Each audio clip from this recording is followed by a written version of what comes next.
U.S. President Joe Biden gets a rare break this week, with the opposition helping him to pass his ambitious $1.2 trillion infrastructure bill in the Senate. Will that build a better America despite fears of a massive budget deficit? Or will that drive the U.S. into deeper rivalry with China? And in the other news, as China issues a white paper on protecting people's civil and political rights with law and governance, we show you a single individual's contribution. Welcome to The Point, coming to you from Beijing. I'm Wang Guan, sitting in for Liu Xin.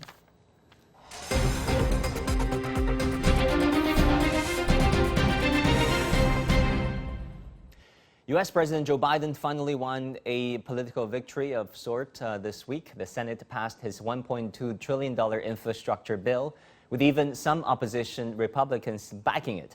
But it is not entirely a bed of roses, with critics already taking potshots.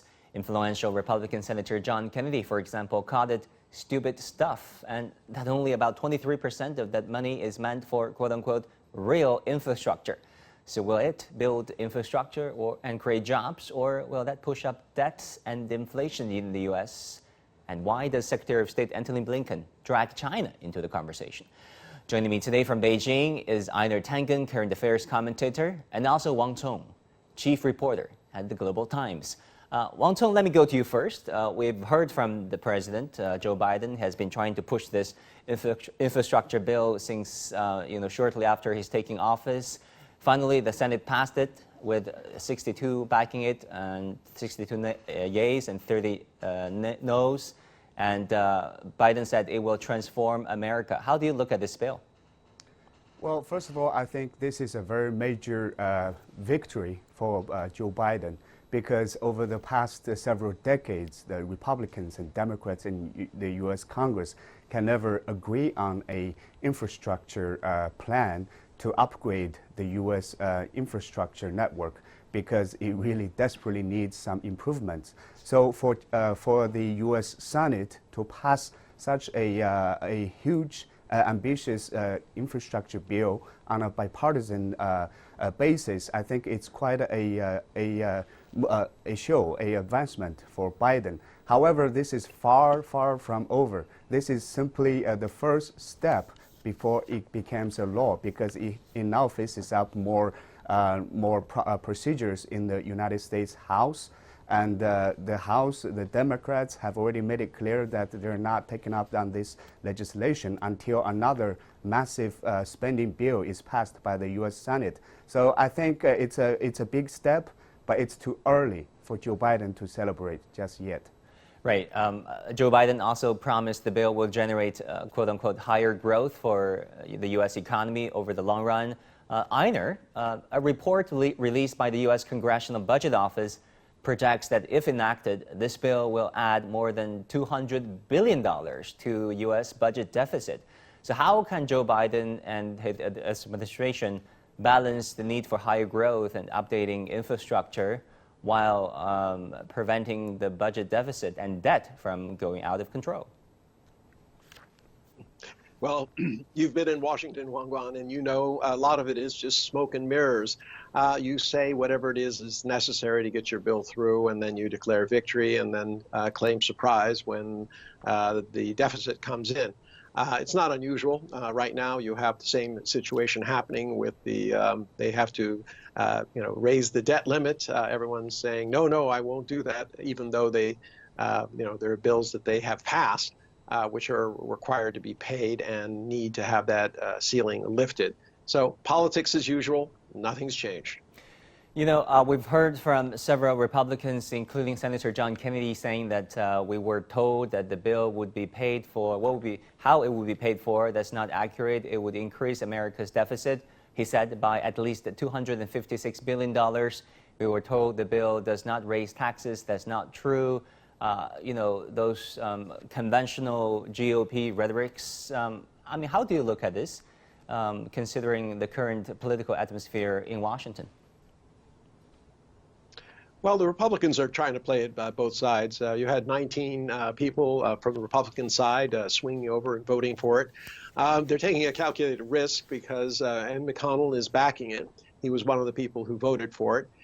They're afraid that if they only go negative, that they'll have nothing to show the voters in terms of what they can do. Now, remember, both sides have their eyes on the midterm elections. The Republicans are afraid of getting a drubbing. They don't want to lose too many more seats. They really do fear a big majority in the House and also the Senate, because that would take away a lot of the work that they put in place. So right now, what you're seeing is a skirmish. One side, the 30 Republican senators are saying, oh, this is terrible, or it's horrible, all this type of stuff. The 19 who voted for it say, oh, we're just making concessions in order to get something done. So it's a House divided. We'll see if the political calculation works. I don't think it will.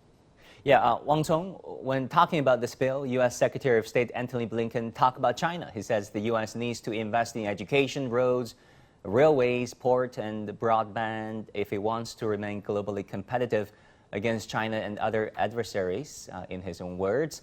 Why do you think China was mentioned so often when, talking about this domestic agenda? Are they genuinely concerned about competition with China, or are they just using China as a rallying point for passing this domestic bill? Well, that has become quite the new normal, hasn't it? Because everything that goes through the U.S. government or the U.S. Congress has something to do with China. I want to go back to what Einar said, because this is all about selling this piece of legislation so that both parties can score a political win.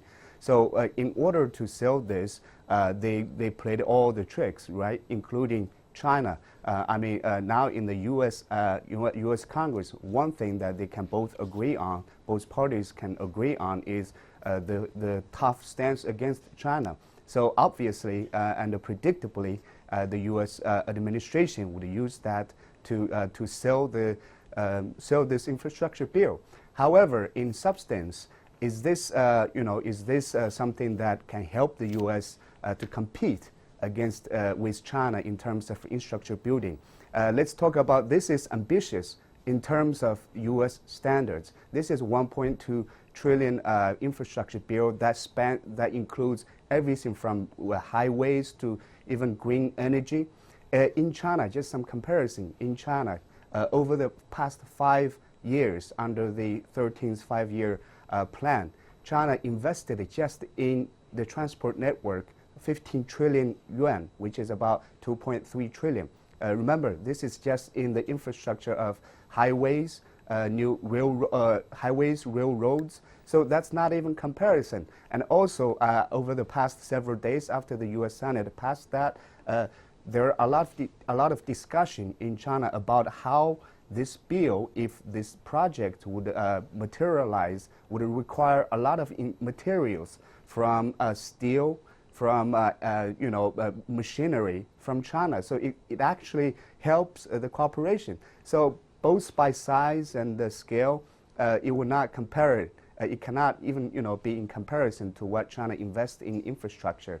So I think they really raised that to just sell this bill to the U.S. Congress. Yeah, to pursue this competitive angle, Wang Cong, the White House said the U.S. market share of plug-in electric vehicle or EV sales is only 1/3 of that of the Chinese EV market, that is electric vehicle. The infrastructure bill allocated $7.5 billion to build America's first national network of EV charging stations nationwide. Some analysts have said the U.S. doesn't want to lose to China in any way. How do you look at this as competition, cross into the areas of climate change?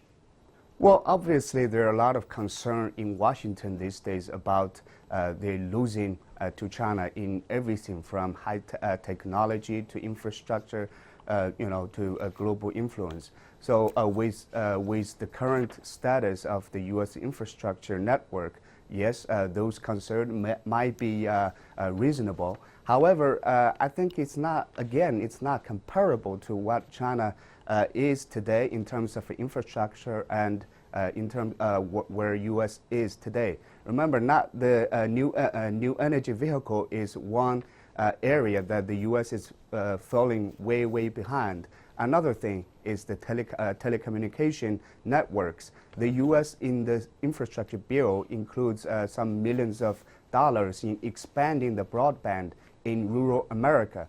In China, nowadays, even including where I'm from, in the rural areas, in the most remote areas, we have 4G network coverage. In the U.S., that's 2G. Some areas are not even covered. So I think it's not comparable. Yes, they're worried and they should step up. But right now, to talk about competing China overperform China, I think that's a little bit too early. Yeah, I was in rural Kashgar for a charity soccer match with CMG, and we got 4G phone networks over there. Finally, Einar, talking about this bill, some Democrats even want a second bill to be passed, a $3.5 trillion quote-unquote social infrastructure package. What's the prospect of that bill getting, to the floor, even, debated and passed?